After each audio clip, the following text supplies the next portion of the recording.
Hello and welcome to this week's episode of CRB 101. Of course, you're hanging out with me, Ken Alan. We are coming live to you on our Facebook page, Metropol CRB. We're also live on our X platform, Metropol CRB. Thank you. Many thanks for joining us today. If you're not live right now, you can still get to watch this on these platforms that I've shared, but you can also catch it live on our YouTube channel, Metropol TV Kenya, later. Now, today is a very special episode and we are coming live to you from the Kenya Association of Manufacturers offices. And we have a very special guest whom we'll introduce to you in a bit. Now, we just want to talk a little bit about the trade sectors and manufacturers. And to help us in this conversation today is none other than the CEO, Kenya Association of Manufacturers, Mr. Tobias Alando. Thank you very much, Tobias, for joining us today. Thank you for having We are me. glad that you could make time out Excellent. of your very busy schedule so you could have this conversation. Yeah. So karibu sana. Asante And sana. it is good to see you. Thank you very much for hosting me. Karibu sana. Yes. So just to start us off, please just provide an overview of Kenya Association of Manufacturers' role and its impact in the Kenya's manufacturing industry. So Kenya Association of Manufacturers is one of the leading business membership organizations Yes. in the country and the oldest Yeah. in the region, Yes. East and Central Africa. Mm-hmm. We exist to support the local industry in terms of lobbying and advocacy to create that conducive Yeah. business environment for the manufacturing sector. Mm-hmm. So we are a key player to the growth of the manufacturing sector in this country. Okay. Yeah. If you, when you say that KAM is one of the oldest in the region, I am sure that there are some changes in trade policies here and there. Yes. So what are key changes in the trade policies you believe are needed to create a more conducive environment for manufacturers, and especially here in Kenya? So one of the key things that needs to happen is create an atmosphere of predictability. Okay. So having a predictable policy space will enable a manufacturer plan early now. Okay. Plan for importation of raw materials, plan for the sale of finished products, plan for the production plan, plan even for the employment and expansion. Yeah. So if we have a predictable policy environment, then indeed it creates a very good atmosphere for any industry to operate in this country. Number two is also the tax policy. All right. When we have a clear tax policy in this country, it presents a very good platform for any industry. Predictability of the policy and tax base is very important for anyone investing in the manufacturing sector. Taxation plays a major role for the growth of any business. Sure. Not only manufacturing. Yeah. So if taxation and tax policy is clear, so that I know that within a span of 5 years, I will not have any tax changes, Yes. then I can adequately plan my business and my expansion. But if it is erratic, frequently changed, different agencies changing the policies, then it is not good for the business. Okay. The other item is about competitiveness. Yes. Remember, we are operating in an environment that is competing with other manufacturers, not only in Kenya. So our focus in terms of investment and manufacturing is not focused only in Kenya, Yes. but it's focused on Africa and the world at large. So having a competitive environment is very important for us. Okay. Any good that is produced in this country has to be able to compete with any good produced in Egypt, Yes. or any good produced in India, or any good produced in the US.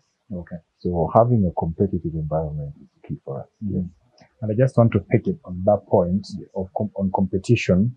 Now, how are Kenyan manufacturers positioning themselves to compete effectively with counterparts from Africa and Asia, now that you've also just mentioned India?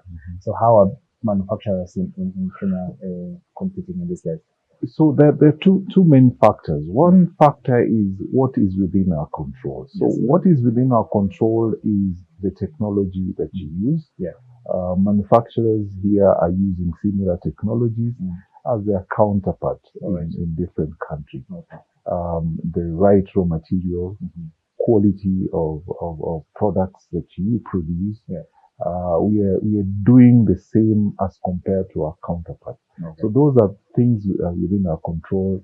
The machinery you have invested on, the raw material you get, and the quality of products that you produce, the technology that you use. Yeah. Most of the manufacturers producing here are at par with their counterparts in the region. Now, there is what is not within our control, and that is basically what I earlier mentioned about the policy environment, about the tax regime. Yes. Those are not within our control. We can influence, but they are not within our control. So it depends on a government of the day, their policy trend or their policy position they are taking in regards to manufacturing. But what is within our control, we are able to do our best. Proper. You talked quite a bit about taxation. Yes. Now, tell me, how are government institutions like KRA, for example, affecting the manufacturers in the land and the business? So, KRA, and probably we need to demystify some of the perception that KRA is just taxing business. No, they are facilitating business. However, in terms of facilitating business, is based on the policy that has been passed through different agencies or ministries, and their work is to implement. Yes. So what we always request is that whenever you come up with a policy on, for example, on taxation, and you have an impact analysis done on the new policy on taxation, then be flexible enough to make changes if the impact is negative to the business. If the impact impedes the growth of businesses, then KRA and National Treasury or any other government agency should be in a position to say, we introduce these taxes on A, B, and C. It has not impacted positively in the growth of the business, so let us review it. That is a very forward-thinking approach in terms of promoting business. Yes. But if you are rigid, or the taxman is rigid and say, we need revenue, then you'll get your revenue, but you lose a lot of business.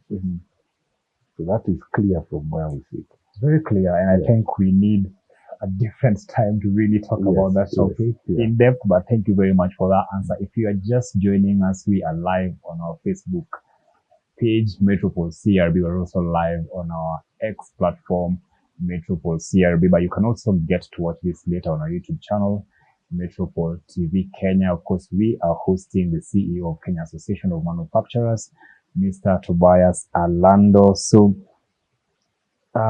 manufacturers need to access financing really to get the business going. And credit referencing bureaus play such a major role in the credit ecosystem. How do CRBs influence the ability of manufacturers to get financing? So you have to understand that part of the growth of any manufacturing company is its ability to get financial resources. And its ability to also get payments done on time. Issues around prompt payment. So finance is critical for any industry.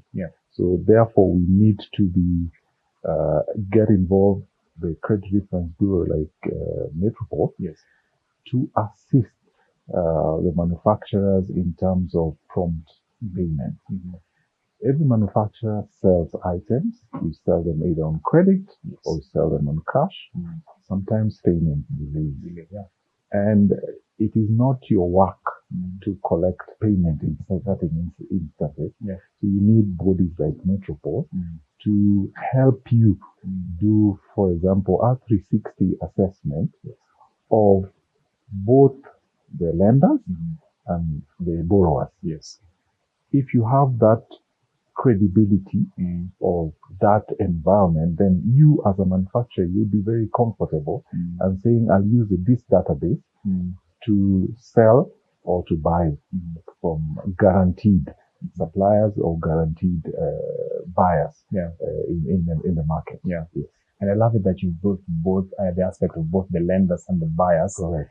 At Metropol, we have data, a lot of it, over 23 million IDs of individuals and 19 million businesses. All right.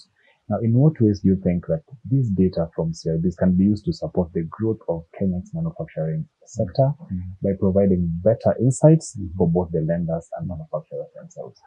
So like we said, you see, data is only useful when you use it properly. Yes. So I think Metropol companies like Metropol who already have this data and can be able to certify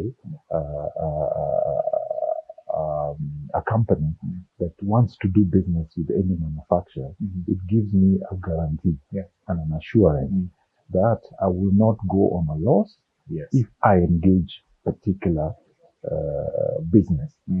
That is what is needed right now, because if you look at overall pending bills in this country is about 800 billion, which is so huge, both from government, county government, and even generally, even private people doing business among themselves. There's a lot of pending bills, and pending bills really impede on business expansion and business growth. So you want this assurance that someone else has done that background check. So for me, it's just to engage. And that is why I think working with Metropol will make sense for us. And that is why you have that data. The data is there not just to sit around, but to help manufacturers really to leverage on that data and maximize on profits. Let's talk a little bit about the SMEs, because I know sometimes it's challenging for them to get financing, still related to CRBs. How do you think that CRBs can support access to finance for these small and medium-sized businesses? So the major problems most SMEs are facing is payment. After supplying, then they're not paid. And if you look back, it's based on not having clear references or proper references on who they do engage with. And the SME amounts are very small, and that small amount, they're not people who have a lot of money. So if your investment or your money is tied by some borrowers or some supplier that you paid or you given goods and they don't pay you back, then it will not help you as an investor. So SME actually are the ones who need this kind of service more than anyone else. Cash flow management is crucial for them. And so having an agency that can provide that guarantee that if I do business with ABCD, I'm going to be paid. Because what the data you have does is probably provide people who don't pay. At least the people who don't pay. So those people who don't normally pay, then we don't want to engage with them. So it gives the comfort to the SME that if I engage in business with particular persons who have a very good reference done by the agency like Metropol, then it gives me a peace of mind to do business. Otherwise, the way many have been doing business right now it's based on trust, which you are not guaranteed that either you are going to be paid or this person has the ability to pay or this person has a history of paying. And we've definitely moved from that era where we do business based on trust, really, because it's easy to look at you and see your very nice suit and give you financing. And a lot of people burned their fingers because of trust. Businesses have been closed actually. Because I sold some goods to someone and he's not able to pay. And that is why institutions like Metropol exist. So we could help you just leverage on the data that we have. We could help you with due diligence. Yes. You know who you are lending to or who you're selling your products to. And we also help with collection. We talk a lot about people getting goods and services and not being able to pay. So we could help you with such services. We just need to write to us info@metropol.co.ke and engage us. But back to the topic, I want us to talk a little bit about the challenges the manufacturers are facing. So what are the main ones that they are facing, especially in global trade and market access? So currently the government has signed a couple of trade agreements. This is the AFCFTA accessing about 55 African countries of about $3 trillion of GDP. We've also signed an agreement on EU EPA, giving us access to the European countries and about a market of over $300 million, which presents us a very good opportunity. Now, one of the major challenges, that if you look at the statistics, we export only about 70% of what we produce to EU and about 42% of what we produce to the African market. So that shows you there is a huge opportunity to access those markets. Now, for you to access those markets, you need to have a clear knowledge of those markets. What are the requirements to access those markets? You need finances. Yes, you need money to access those markets. Without finances, definitely it will be hard to access those markets. You need to understand also the logistics that is required also to access those markets, both African and EU markets, and many other countries that we have already signed agreement as a government. For example, the UAE is also another market that the government of Kenya has signed an agreement, giving us access to some of those markets. So the challenge that many people may have is just an understanding of the market and what are the requirements, and also getting finance to produce and access those markets. Understanding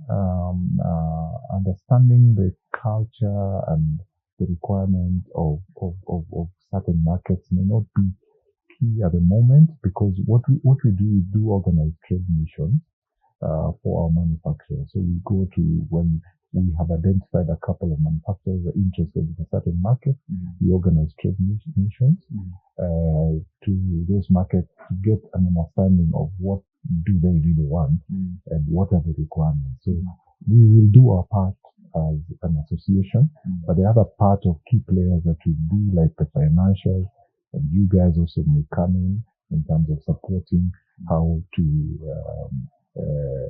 be verified as a very good supplier also, and financial assessment of how you are doing as a business, because those guarantees are required, and you need key players to support you in terms of those guarantees.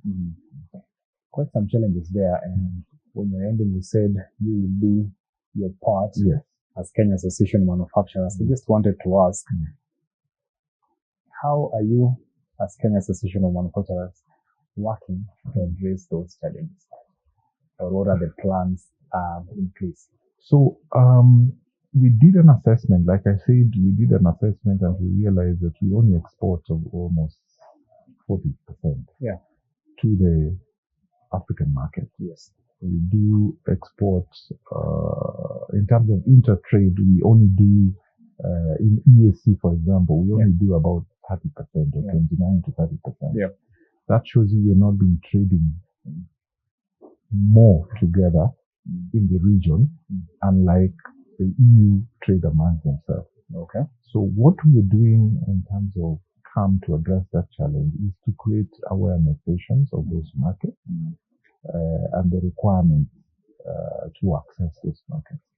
So we have technical expertise both from Europe and locally that have been supporting our members in terms of understanding the technical requirements in towards accessing those markets. Okay. On issues of finances, we link our members with the financials. We do partner with various banking institutions to support our members in terms of finance.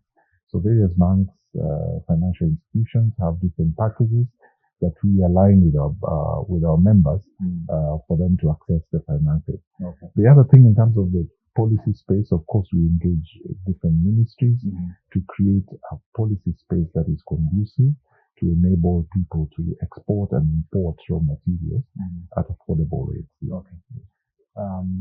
Even as we finish, you earlier talked about AFCFTA. Yeah. So I'd just like for you to talk to us quite a bit on the effectiveness of such regional trade agreements and how they enhance the Kenyan manufacturing sector. So one of the ways to earn foreign exchange as a country is to export. Okay. And that is why having an agreement targeting the African market is a very good opportunity for businesses in this country. All right. With a population of over 3 billion people, we have an opportunity to tap into those markets. We've not fully utilized this market.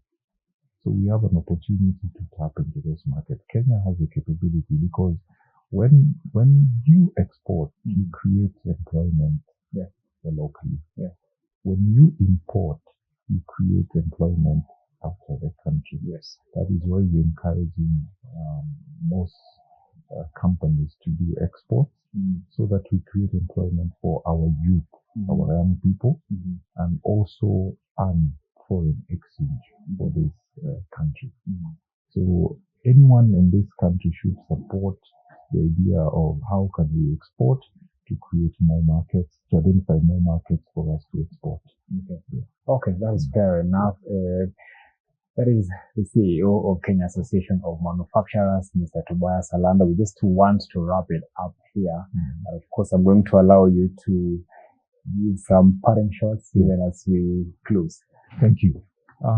I would say manufacturing is the way to go. Yeah. In any country that has developed, you'll find that the manufacturing sector has played a crucial role. So our citizens need to support the manufacturing sector in one way or the other.